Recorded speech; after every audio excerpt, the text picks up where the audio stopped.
भारत माता की आज उत्साह का दिन है, उत्सव का दिन है। ये उत्सव भारत के लोकतंत्र के लिए है। मैं इन चुनावों में हिस्सा लेने वाले सभी मतदाताओं को बहुत बहुत बधाई देता हूं। उनके निर्णय के लिए मतदाताओं का आभार व्यक्त करता हूं। विशेष रूप से हमारी माताओं बहनों ने, हमारे युवाओं ने जिस प्रकार भारतीय जनता पार्टी को भरपूर समर्थन दिया है, वो अपने आप में बहुत बड़ा संदेश है। मुझे इस बात का भी संतोष है कि फर्स्ट टाइम वोटर्स ने बढ़ चढ़कर मतदान में हिस्सा लिया और भाजपा की जीत पक्की की।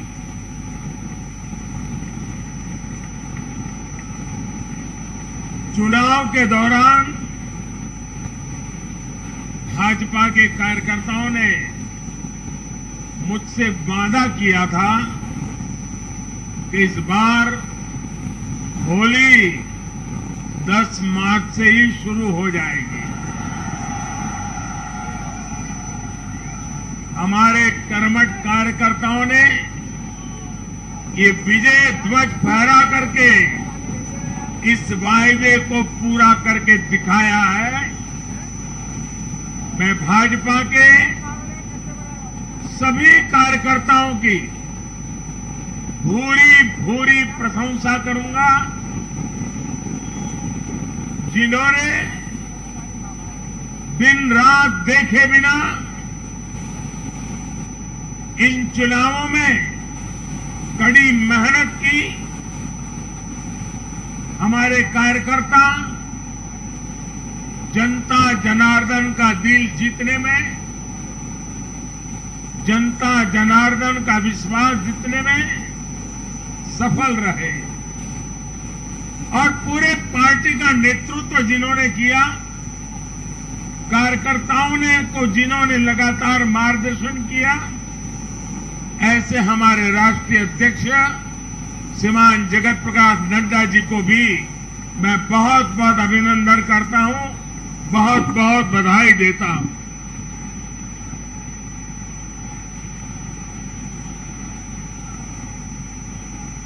पार्टी के हर छोटे मोटे सभी कार्यकर्ताओं ने उनके अथक परिश्रम से आज एनडीए के लिए जीत का चौका लगाया है।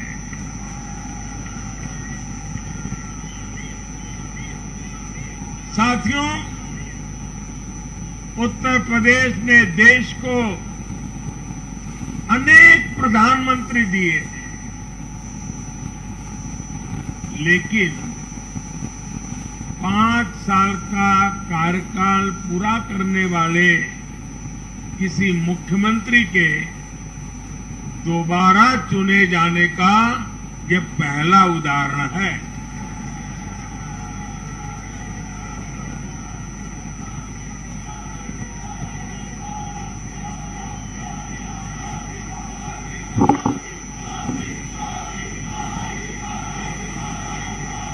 अभी नड्डा जी ने विस्तार से बताया, उत्तर प्रदेश में 37 साल बाद कोई सरकार लगातार दूसरी बार सत्ता में आई है। 3 राज्य यूपी, गोवा और मणिपुर में सरकार में होने के बावजूद बीजेपी के वोट शेयर में वृद्धि हुई है।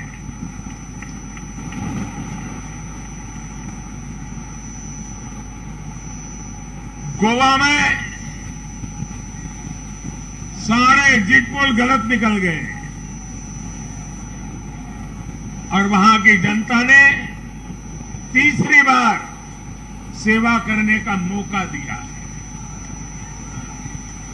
10 साल तक सत्ता में रहने के बाद भी राज्य में बीजेपी की सीटों की संख्या बढ़ी है।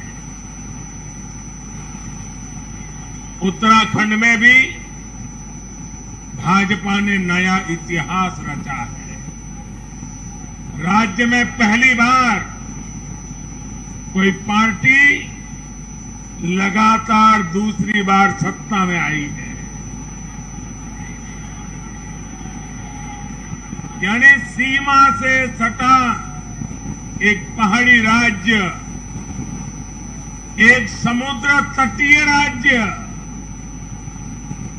और एक मां गंगा का विशेष आशीर्वाद प्राप्त एक राज्य और पूर्वोत्तर सीमा पर एक राज्य, भाजपा को चारों दिशाओं से आशीर्वाद मिला है।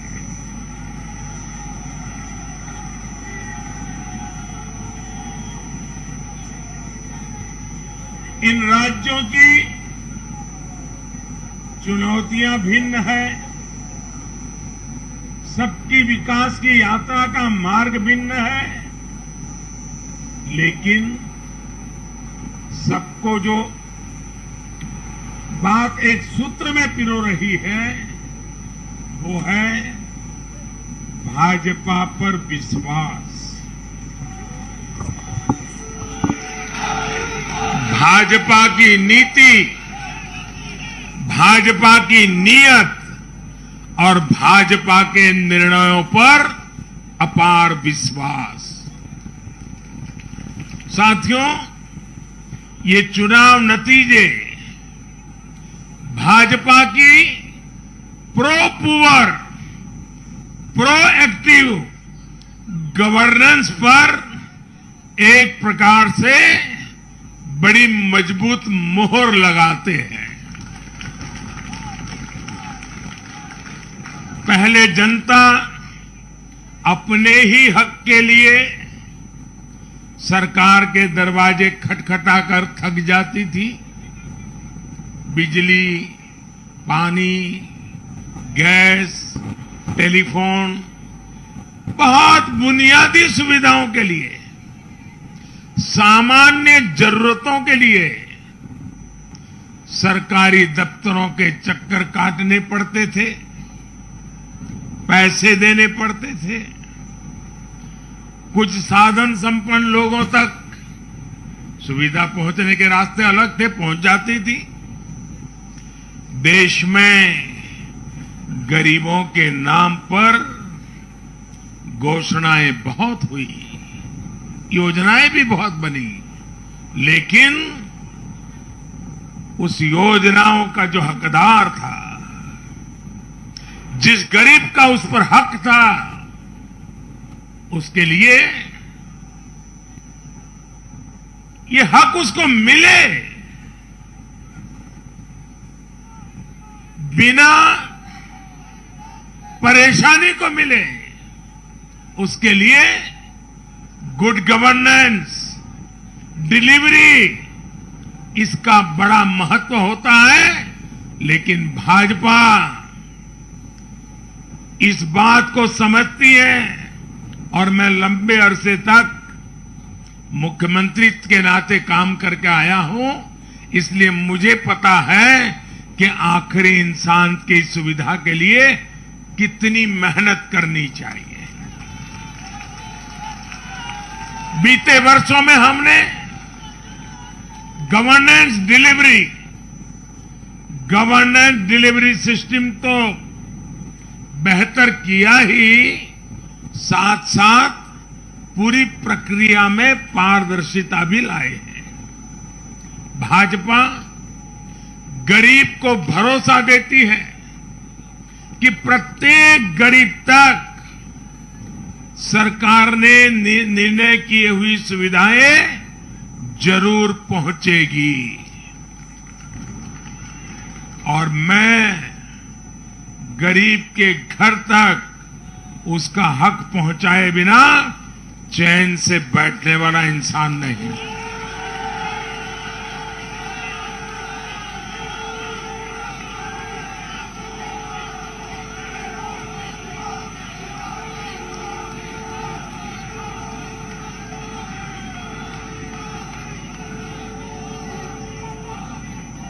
दो दशक से भी ज्यादा समय तक हेड ऑफ द गवर्नमेंट के रूप में सेवा करने का मुझे सौभाग्य मिला है। सरकार में कितनी दिक्कतें होती हैं, गवर्नेंस में कितनी दिक्कतें होती हैं, इसको भली भांति जानता हूं। उसके बावजूद भी मैंने एक ऐसी हिम्मत की है, शायद कोई न कर पाए। और वो हिम्मत मैंने लाल किले से 15 अगस्त को मेरे भाषण में उसको व्यक्त किया था। मैंने कहा था कि अब भाजपा को जहां जहां सेवा करने का मौका मिलेगा, हम हर योजना के जो हकदार हैं उनके लिए 100% सैचुरेशन, यानी काम को 100% पूरा करना, हर गरीब तक हर सरकारी योजना का लाभ पहुंचाना, ये 100% की कल्पना करना 2 दशक से ज्यादा समय सरकार का काम करने के बाद मैं कहता हूं, ये बहुत बड़ी हिम्मत की है मैंने। और ये हिम्मत मैंने इसलिए की है कि जब ईमानदारी होती है, नीयत साफ होती है, गरीबों के प्रति करुणा होती है, देश का कल्याण यही जीवन का मंत्र होता है, तो फिर ऐसे निर्णय करने की ताकत पैदा होती है। हम हर गरीब तक पहुंचेंगे, हम हर गरीब तक पहुंचेंगे, 100% लाभार्थियों तक पहुंचेंगे। भाई और बहनों, आज मैं देश की महिलाओं, हमारी बहन बेटियों को विशेष रूप से नमन करता हूं। चुनाव के नतीजों में मेरी इन माताओं, बहनों का, बेटियों का बहुत बड़ा योगदान है। ये हमारा सौभाग्य है कि भाजपा को बहनों, बेटियों, माताओं ने इतना स्नेह दिया है, इतना आशीर्वाद मिला है। जहां जहां महिला मतदाताओं ने पुरुषों के मुकाबले ज्यादा वोट किया है, वहां बीजेपी को बम्पर जीत मिली है।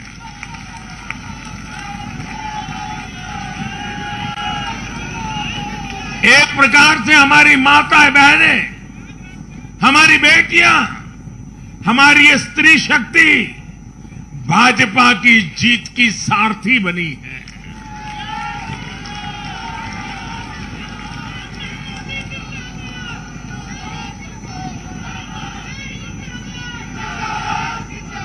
मैं जब गुजरात में था तो कभी कभी कुछ ऐसी घटनाएं हो जाती थी कि लोग चिंता करते थे, मोदी जी आपकी सुरक्षा का क्या, आप चिंता क्यों नहीं करते, अपने आप को क्यों संभालते नहीं हैं। तो मैं एक ही जवाब देता था कि कोटि कोटि माताओं का, स्त्री शक्ति का मुझे सुरक्षा कवच मिला हुआ है।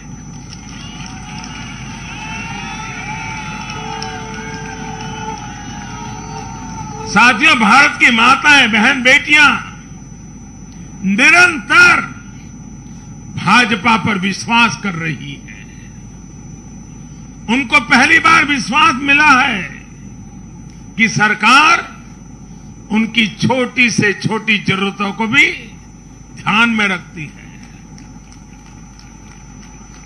साथियों, इन चुनावों के नतीजों ने एक बात और साफ कर दी है कि यूपी की जनता को,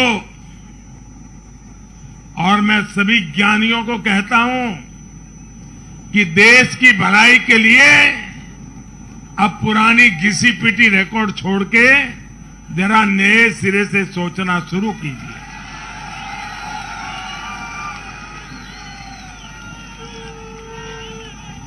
इस देश के लिए बड़ी दुख की बात है। मैं स्वयं बहुत दुख अनुभव करता था जब ये ज्ञानी लोग यूपी की जनता को सिर्फ और सिर्फ जातिवाद के तराजू से तोलते थे, जातिवाद की दृष्टि से देखते थे। मैं समझता हूं कि उत्तर प्रदेश के नागरिकों को जातिवाद की बाड़ाबंदी में बांध करके वे उन जातियों का अपमान करते थे, उन नागरिकों का अपमान करते थे, पूरे उत्तर प्रदेश का अपमान करते थे। कुछ लोग ये कहकर यूपी को बदनाम करते हैं कि यहां के चुनाव में तो जाति ही चलती है। लेकिन भाइयों बहनों, उत्तर प्रदेश के लोगों ने दिखा दिया है। 2014 के चुनाव नतीजे देखें, 2017, 2019 के नतीजे देखें और अब फिर 22 में भी देख रहे हैं। हर बार यूपी के लोगों ने सिर्फ और सिर्फ विकासवाद की राजनीति को ही चुना है। यूपी के लोगों ने इन लोगों को यह सबक दिया है और यह सबक उनको सीखना होगा। यूपी के गरीब से गरीब व्यक्ति ने, यूपी में गांव में रहने वाला व्यक्ति हो, पढ़ा लिखा हो या अनपढ़ हो, यूपी के हर मतदाता ने, हर नागरिक ने एक सबक दिया है कि जाति की गरिमा, जाति का मान देश को जोड़ने के लिए होना चाहिए, देश को तोड़ने के लिए नहीं होना चाहिए। और ये करके दिखाया है, चार चुनावों में करके दिखाया है। वैसे आज मैं ये भी कहूंगा कि 2019 के चुनाव नतीजों के बाद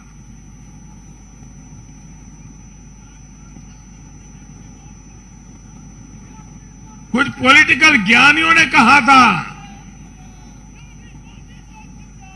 2019 में जब लोकसभा में हम दोबारा जीत करके आए तो उस ज्ञानियों ने कहा था कि भाई 2019 के जीत में क्या है, ये तो 2017 में ही तय हो गई थी,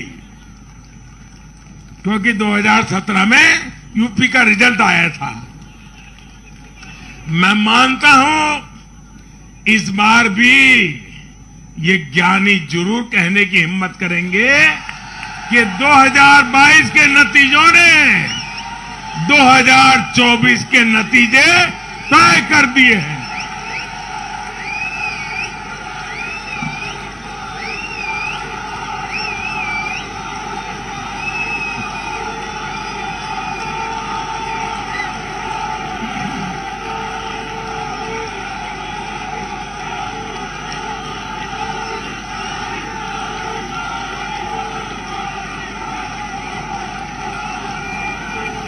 मैं आज पंजाब के भाजपा कार्यकर्ताओं की भी विशेष प्रशंसा करूंगा।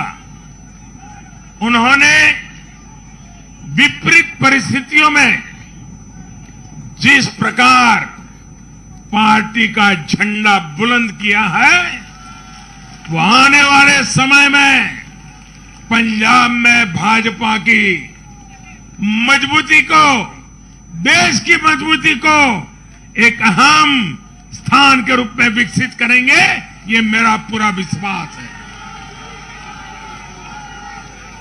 पंजाब में भाजपा एक शक्ति के रूप में उभरनी है, ये मैं अपनी आंखों के सामने देख रहा हूं दोस्तों। सीमावर्ती राज्य होने के नाते पंजाब को अलगाववादी राजनीति से सतर्क रखना भाजपा का कार्यकर्ता जान की बाजी लगा करके भी इस काम को करता रहेगा। आने वाले 5 सालों में भाजपा का हर कार्यकर्ता वहां इस दायित्व को जोर शोर से निभाने वाला है। ये विश्वास मैं पंजाब की जनता को आज देना चाहता हूं। साथियों, ये चुनाव ऐसे समय में हुए हैं जब दुनिया 100 साल के सबसे बड़े कोरोना जैसी महामारी के संकट से लड़ रही है। पूरी मानव जात, पूरा विश्व 100 साल में ऐसी बीमारी नहीं देखी, ऐसी मुसीबत से लड़ना नहीं पड़ा है। ये जैसे कुछ कम था तो युद्ध ने भी विश्व की चिंताएं बढ़ाई हैं। इन परिस्थितियों में दुनिया भर की सप्लाई चेन छिन्न भिन्न हो गई है।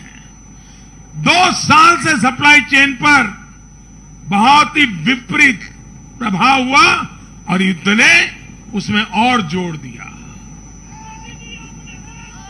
इन चुनौतियों से निपटने के लिए भारत ने जो कदम उठाए, आर्थिक स्तर पर जो फैसले लिए,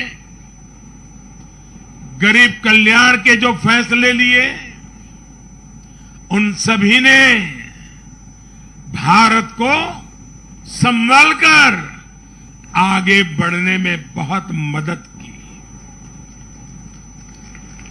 भारत बच पाया है क्योंकि हमारी नीतियां जमीन से जुड़ी रही।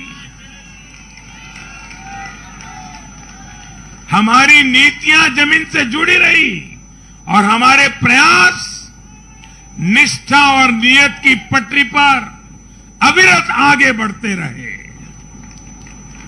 जहां जहां डबल इंजन की सरकार रही, वहां पर जनता के हितों की डबल सुरक्षा हुई और विकास के कार्यों की गति भी तेज हुई।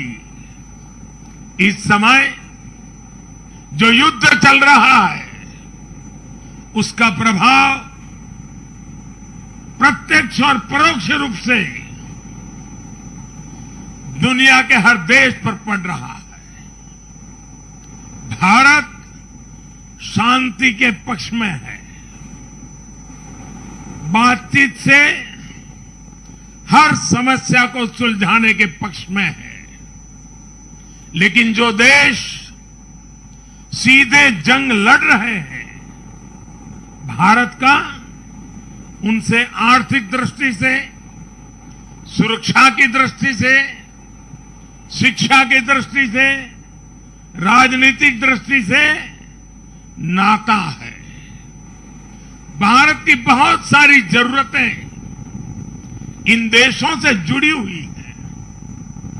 भारत बाहर से जो कच्चा तेल मंगाता है, पाम ऑयल मंगाता है, सनफ्लावर ऑयल मंगाता है, उसकी कीमत भी अंतर्राष्ट्रीय बाजार में बहुत तेजी से बढ़ रही है। कोयला हो, गैस हो, फर्टिलाइजर हो, सभी की कीमतों में पूरी दुनिया में कल्पना बाहर का उछाल आ रहा है। युद्ध के कारण पूरी दुनिया में महंगाई बढ़ रही है। विकासशील देशों को विशेष रूप से कठिनाई का सामना करना पड़ रहा है। साथियों, इस वैश्विक संदर्भ में इन कठिनाइयों के बीच इस बार के बजट पर नजर डालें तो एक विश्वास पैदा होता है। देश आत्मनिर्भर भारत अभियान के मार्ग पर आगे बढ़ रहा है। इस भावना को इस बार के बजट से और ऊर्जा मिली है और मैं मानता हूं कि दुनिया भर में बने निर्माण हुए इस विपरीत वातावरण में, उथल पुथल से भरे माहौल में, अनिश्चितता से भरे माहौल में भारत की जनता ने विशेष करके उत्तर प्रदेश जैसे राज्यों ने अपनी दूरदृष्टि का परिचय दिया है। भारत के मतदाताओं ने जिस तरह इन चुनावों में स्थिर सरकारों के लिए वोट दिया, वो इस बात का प्रतिबिंब है कि लोकतंत्र भारतीयों की रगों में है।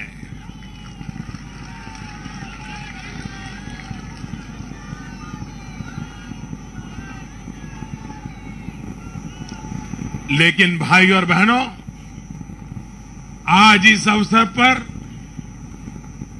मैं देश के सामने अपनी कुछ चिंताएं भी रखना चाहता हूं। देश का नागरिक तो बहुत जिम्मेदारी के साथ देश के हित में अपना काम कर रहा है। जब भी उसको अवसर मिलता है वो जिम्मेदारी के साथ पेश आता है। देश का सामान्य नागरिक राष्ट्र निर्माण में जुटा है, लेकिन हमारे यहां कुछ लोग लगातार राजनीति का स्तर गिराते जा रहे हैं। कोरोना के इस समय में भी हमने देखा है कि इन लोगों ने देशवासियों को गुमराह करने की लगातार कोशिश की। वैक्सीनेशन के हमारे प्रयासों की दुनिया प्रशंसा कर रही है, लेकिन इस पवित्र कार्य पर, मानवता के कार्य पर, सेवा के कार्य पर भारत की वैक्सीन पर भी सवाल उठाए गए। दुर्भाग्य की बात है, जब यूक्रेन में हजारों भारतीय विद्यार्थी, हमारे छात्र, हमारे नागरिक फंसे हुए थे, तब भी देश का मनोबल तोड़ने की बातें हो रही थी। जो वहां फंसे थे उनके परिवारों की चिंता बढ़ाने का काम हो रहा था। ये लोग उन बच्चों में असुरक्षा की भावना बढ़ा रहे थे, यहां उनके परिवार वालों की चिंता बढ़ा रहे थे। इतना ही नहीं, इन लोगों ने ऑपरेशन गंगा को भी प्रदेशवाद की बेड़ियों में बांधने की कोशिश की।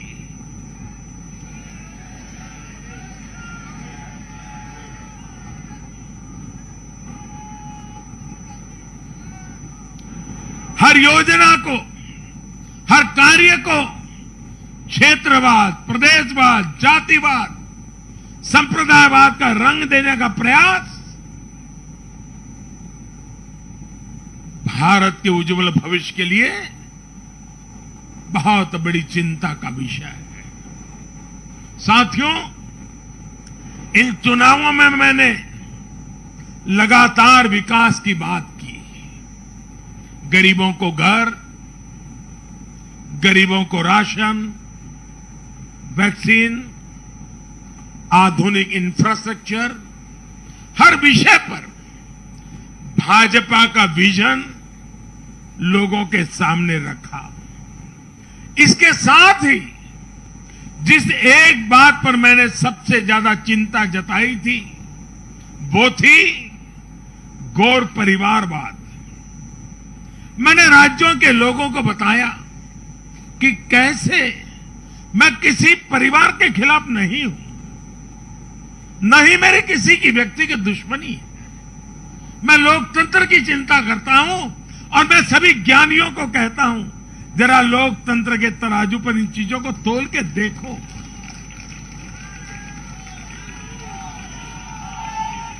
और मैंने लोगों को बताया कैसे परिवारवादी राजनीति ने उनके राज्य का कितना नुकसान किया है, राज्य को पीछे ले जा रहा है। और मुझे खुशी है कि मतदाताओं ने इस बात को समझते हुए भी इस चुनाव में अपना वोट दिया है, लोकतंत्र की ताकत को मजबूत किया। साथियों, ये लगातार बहस बहुत जरूरी है। भारत जैसे लोकतंत्र में और देश को जिस ऊंचाई पर ले जाना है उसको ध्यान में रखते हुए जिन मुद्दों को मैं उठा रहा हूं उसको निरपेक्ष भाव से बहस होना जरूरी है। भारत में परिवारवादी राजनीति का, ये मेरे शब्द लिख करके रखिए दोस्तों, एक न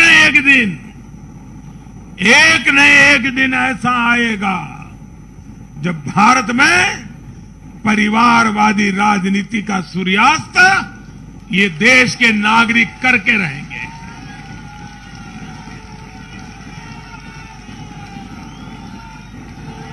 इस चुनाव में देश के मतदाताओं ने अपनी सूझबूझ का परिचय दिखाते हुए ये क्या होने वाला है इसका इशारा कर दिया है। साथियों, आज एक और विषय में देश के लोगों के सामने रखना चाहता हूं। ये विषय है भ्रष्टाचार के खिलाफ कार्रवाई को रोकने की साजिश। आप मुझे बताइए साथियों, क्या भ्रष्टाचार के खिलाफ कार्रवाई होनी चाहिए कि नहीं होनी चाहिए? भ्रष्टाचार करने वालों पर कड़ी कार्रवाई होनी चाहिए कि नहीं होनी चाहिए? ये भ्रष्टाचार रूपी दिमाग देश में से नष्ट होनी चाहिए कि नहीं होनी चाहिए? साथियों, हमारे देश में भ्रष्टाचार के खिलाफ लोगों में, भ्रष्टाचारियों के खिलाफ ऐसे लोगों के प्रति एक भयंकर नफरत का भाव रहता है। देश की गाढ़ी कमाई को लूटकर अपनी तिजोरी भरना,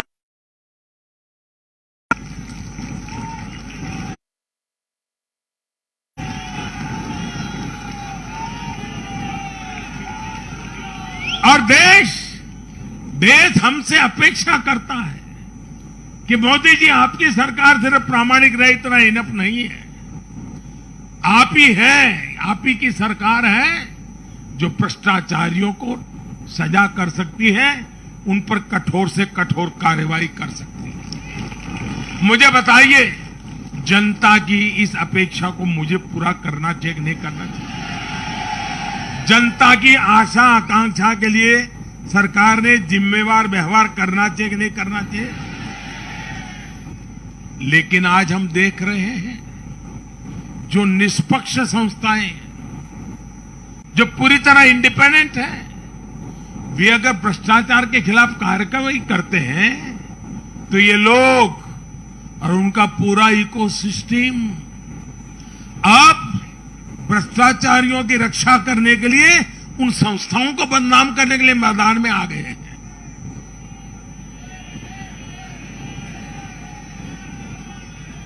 ये देश का कितना बड़ा दुर्भाग्य है कि घोटालों से घिरे लोग एकजुट होकर अब अपनी इकोसिस्टम की मदद से इन संस्थाओं पर ही दबाव बनाने लगे हैं। जांच एजेंसियों को रोकने के लिए ये लोग अपने इकोसिस्टम के साथ मिलकर नए नए तरीके खोजते हैं। इन लोगों को देश की न्यायपालिका पर भी भरोसा नहीं है। पहले हजारों करोड़ रुपए का भ्रष्टाचार करो, फिर जांच भी नहीं होने दो, और जांच करे तो उस पर दबाव बनाओ। ये इन लोगों की प्रवृत्ति है। और देश के लोगों को एक और बात पर मैं ध्यान देना के लिए आकर्षित करना चाहता हूं। ये लोग किसी भ्रष्टाचारी पर कार्रवाई होते ही उसे धर्म का रंग देते हैं, प्रदेश का रंग दे देते हैं, जाति का रंग देने लगते हैं। ये नए तौर तरीके शुरू हुए हैं। किसी माफिया के खिलाफ अदालत कोई फैसला सुना देती है तो भी उसे ये लोग धर्म और जाति से जोड़ देते हैं। ऐसे में भारत के मैं सभी संप्रदायों से आग्रह करता हूं, मैं सभी जाति पे गर्व करने वाले ईमानदार लोगों से आग्रह करना चाहता हूं। उन सबको सोचना होगा कि ऐसे भ्रष्टाचारियों, ऐसे माफियाओं को अपने समाज से, अपने संप्रदाय से, अपनी जाति से दूर करने की हिम्मत करें। इससे समाज भी मजबूत होगा, संप्रदाय भी मजबूत होगा और हर व्यक्ति का भला होगा। और यूपी में हमारी विजय का एक कारण यह भी है कि वहां के लोगों ने कई दशकों से ऐसी राजनीति का बहुत नुकसान सहा है। मैं बनारस का सांसद होने के नाते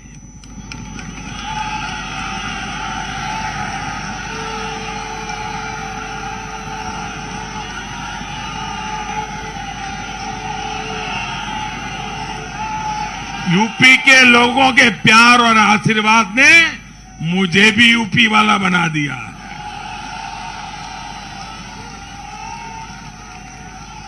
मैं बनारस का सांसद होने के नाते मेरे अनुभव से कह सकता हूं, यूपी के लोग ये बात समझ चुके हैं कि जाति को बदनाम करने वालों से, संप्रदाय को बदनाम करने वालों से अब दूर रहना है और राज्य के विकास को ही सर्वोच्च प्राथमिकता देनी है। साथियों, आजादी के 75वें वर्ष को देखते हुए भी इन चुनाव परिणामों का बहुत महत्व है। भारत आजादी के अमृत काल में प्रवेश कर रहा है।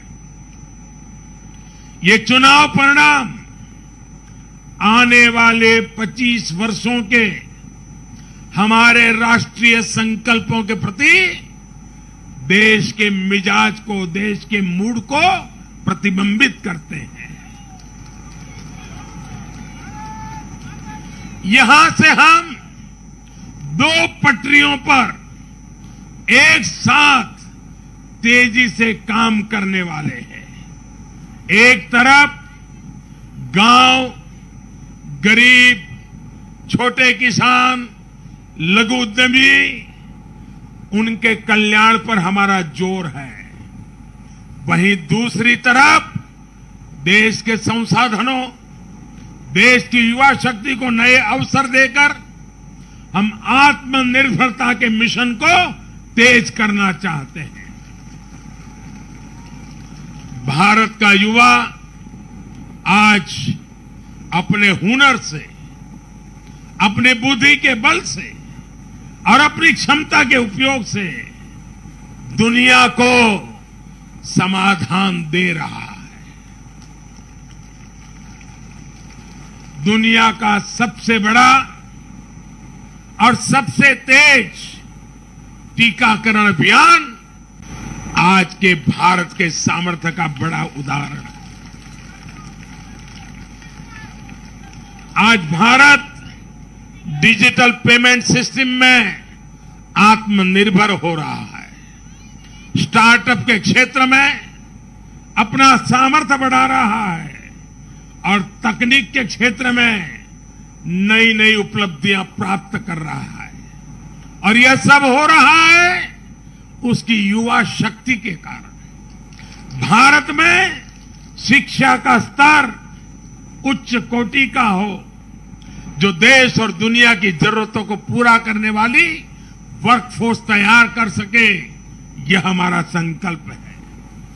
आज एक ऐसे नए भारत का निर्माण हो रहा है जहां आपकी पहचान आपके काम से होती है, न कि आपके परिवार से होती है।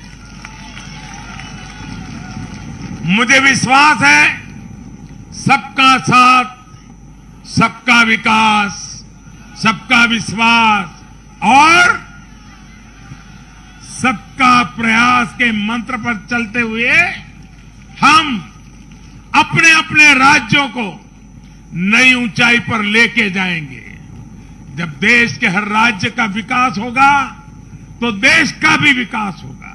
और मुझे तो मैं गुजरात में इतने साल काम किया, दिल्ली में सरकार भारतीय जनता पार्टी को अच्छा मानने वाली सरकार नहीं थी।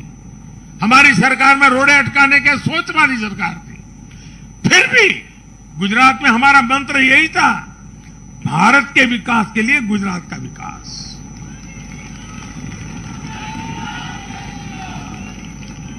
साथियों, हमें जुट जाना है, एक पल भी गंवाना नहीं है। चुनौतियां कितनी ही कठिन क्यों न हो, लेकिन जीतने का संकल्प उससे भी बड़ा होता है।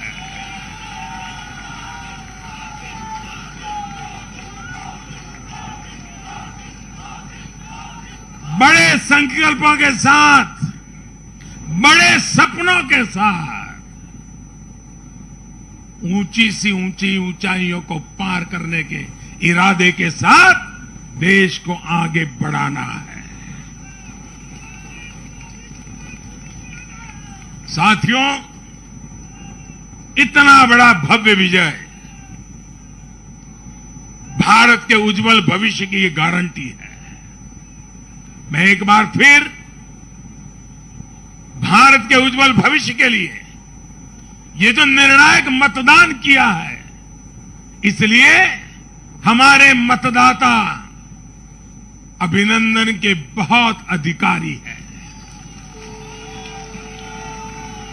आइए दोनों हाथ ऊपर करके तालियों के गड़गड़ाहट के साथ सभी मतदाताओं का अभिनंदन करें, मतदाताओं का आभार व्यक्त करें, मतदाताओं का गौरवगान करें।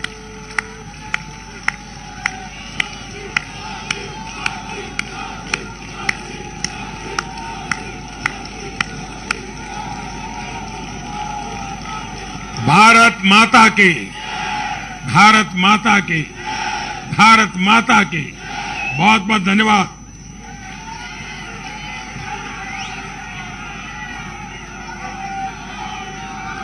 माननीय प्रधानमंत्री जी का आभार व्यक्त करते हैं तालियों के गड़गड़ाहट के द्वारा। माननीय राष्ट्रीय अध्यक्ष जी का आभार, माननीय गृह मंत्री जी का आभार, माननीय रक्षा मंत्री जी का आभार, माननीय नितिन गडकरी जी का आभार।